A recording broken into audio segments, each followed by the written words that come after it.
অগ্রহায়ণ মাসে এই একটি লক্ষ্মী গাছ অবশ্যই লাগান আপনার বাড়িতে।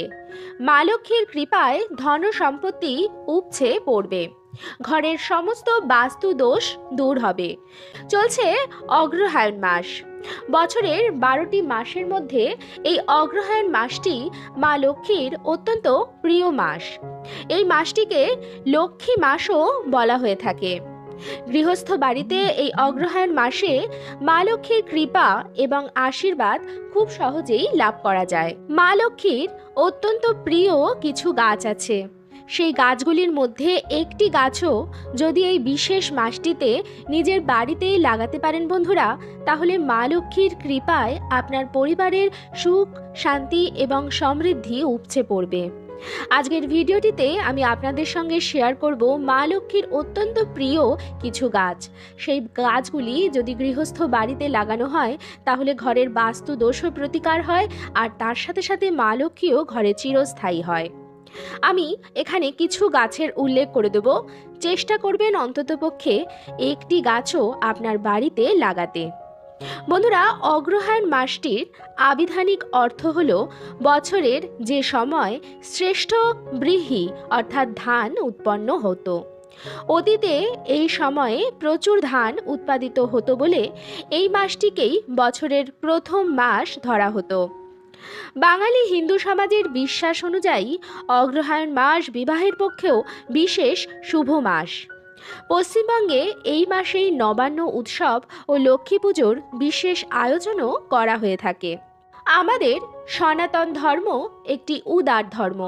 প্রকৃতিতে অবস্থিত সমস্ত কিছুর ধর্মীয় গুরুত্বের কথা আমাদের শাস্ত্রে বলা হয়েছে। আমাদের চারপাশে যে গাছপালা রয়েছে তাদেরকেও আমরা পুজো অর্চনা করি। কিছু গাছ আছে তার সামনেই আমরা প্রদীপ জ্বালিয়ে দিই, ধূপকাঠি ধরিয়ে দিই, তাতে নিত্য জল অর্পণ করি। গাছের কাছে আমরা প্রার্থনা জানাই। শাস্ত্র মতে কিছু কিছু গাছে মা দুর্গার বাস, কিছু গাছে শিব ঠাকুরের আশীর্বাদ আছে, কিছু গাছ নারায়ণ ভগবানের অত্যন্ত প্রিয়, আবার কিছু গাছ মা লক্ষ্মীর অত্যন্ত প্রিয়।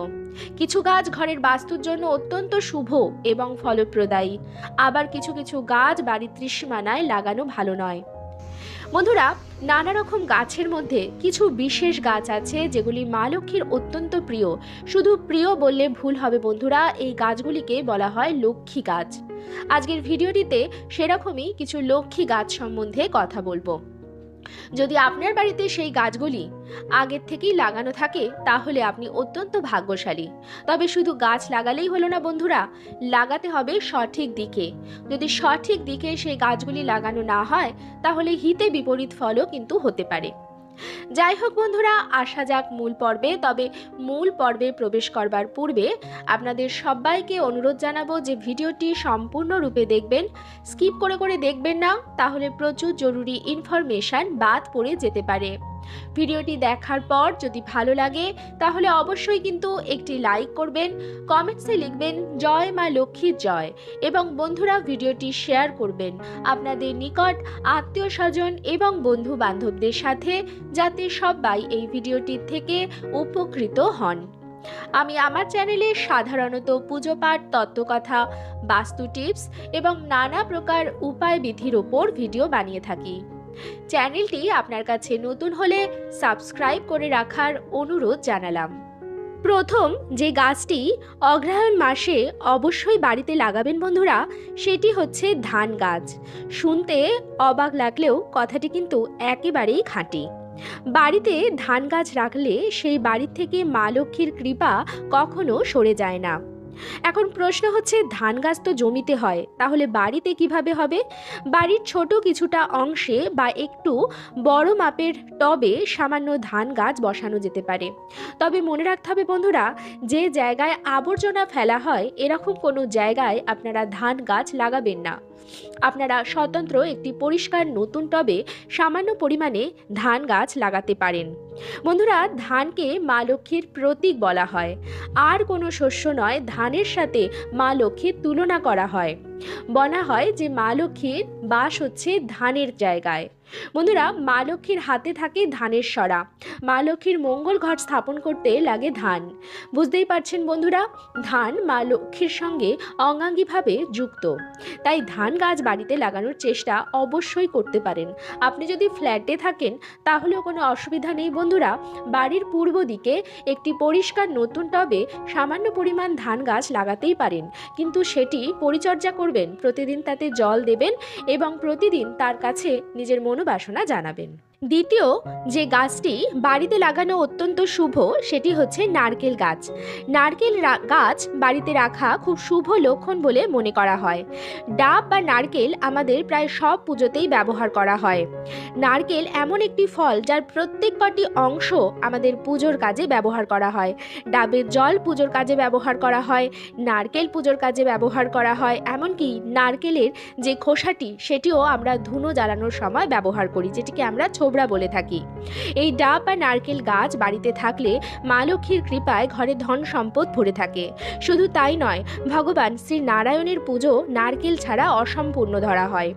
সিন্নি হচ্ছে নারায়ণ ভগবানের সর্বশ্রেষ্ঠ প্রসাদ, সেই প্রসাদ নারকেল ছাড়া সম্ভব নয়।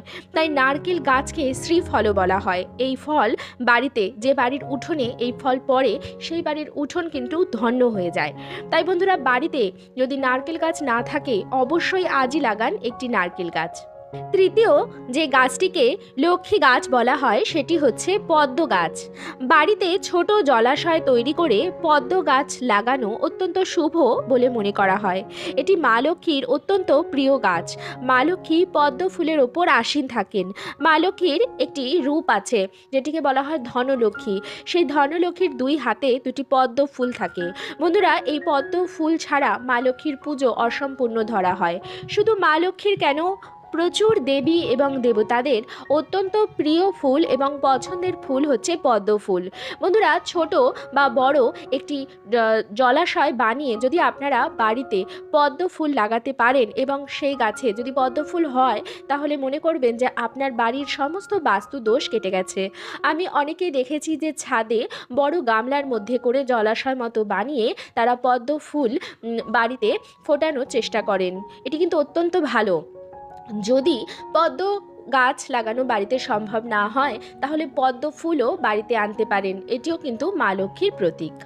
চতুর্থ যে গাছটি এই অঘ্রাণ মাসে অবশ্যই বাড়িতে নিয়ে আসবেন এবং লাগাবেন সেটি হচ্ছে কৃষ্ণা তুলসীর গাছ। বন্ধুরা, কৃষ্ণা তুলসীর গাছটি ঘরের বাস্তুর জন্য অত্যন্ত শুভ। এই গাছ বাড়িতে থাকলে বাড়ি থেকে অনেক আপদ বিপদ কেটে যায়, ঘরের পরিবেশ শুদ্ধ হয়, পবিত্র হয়। বলে তুলসী গাছ দিয়ে যে হাওয়াটি এসে ঘরে প্রবেশ করে সেটি শুদ্ধতা এবং পবিত্রতা নিয়ে আসে। তুলসী গাছ ঘর থেকে নেতিবাচক শক্তি দূর করে। বন্ধুরা, এই কৃষ্ণা তুলসী চারা ঘরেতে রাখা অত্যন্ত ভালো এবং এই গাছটি মা লক্ষ্মীর অত্যন্ত প্রিয়।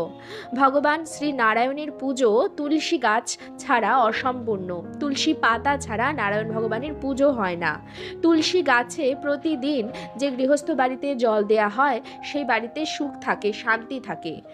বন্ধুরা, যদি আপনার বাড়িতে তুলসী গাছ থাকেও তবুও এই অঘ্রাণ মাসে একটি ছোট কৃষ্ণা তুলসী গাছের চারা বাড়িতে অবশ্যই আনুন এবং আপনি তাকে নিত্য পরিচর্যা করুন। প্রতিদিন স্নান সেরে তাতে জল দিন, ধূপকাঠি দেখান, সন্ধেবেলায় প্রদীপ ধরিয়ে দিন। গৃহস্থ বাড়ির জন্য কৃষ্ণা তুলসীর গাছ বাড়িতে রাখা কিন্তু অত্যন্ত শুভ। তাই সেই গাছটির পরিচর্যা করুন এবং সতেজ ও সুন্দরভাবে বাড়িয়ে তোলার চেষ্টা করুন। পঞ্চম যে গাছটির কথা আমি লাগাতে বলবো এই অঘ্রাণ মাসে সেটি হচ্ছে ধনে গাছ। কিছুদিন আগেই ধনতেরাস গেছে। ধনতেরাসে কিছু কিনুন বা না কিনুন 5 টাকার ধনে কেনার কথা কিন্তু সবাইকেই বলা হয়েছিল। কেন বলা হয়েছিল? কারণ ধনে সমৃদ্ধির প্রতীক।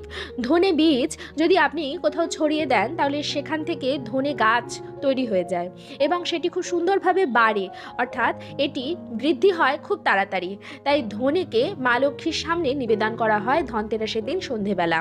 সোনা রূপার সাথে ধনেকে এক জায়গায় নিবেদন করা হয় এবং তারপর সেখান থেকে কিছু পরিমাণ ধনে নিয়ে এবং তার সাথে মা লক্ষ্মীর আরও কিছু সামগ্রী নিয়ে লকারে রাখা হয়। কেন? কারণ তাহলে সেই ধনেটি সেগুলি বৃদ্ধি করবে। আপনারা একটি টবে ধনে গাছ লাগান। বন্ধুরা, ধনতেরাসে যে ধনে নিয়ে এসেছিলেন সেখান থেকে সামান্য পরিমাণ ধনে একটি টবের মধ্যে করে লাগান। সেই ধনেটি দেখবেন খুব তাড়াতাড়ি বেড়ে উঠছে।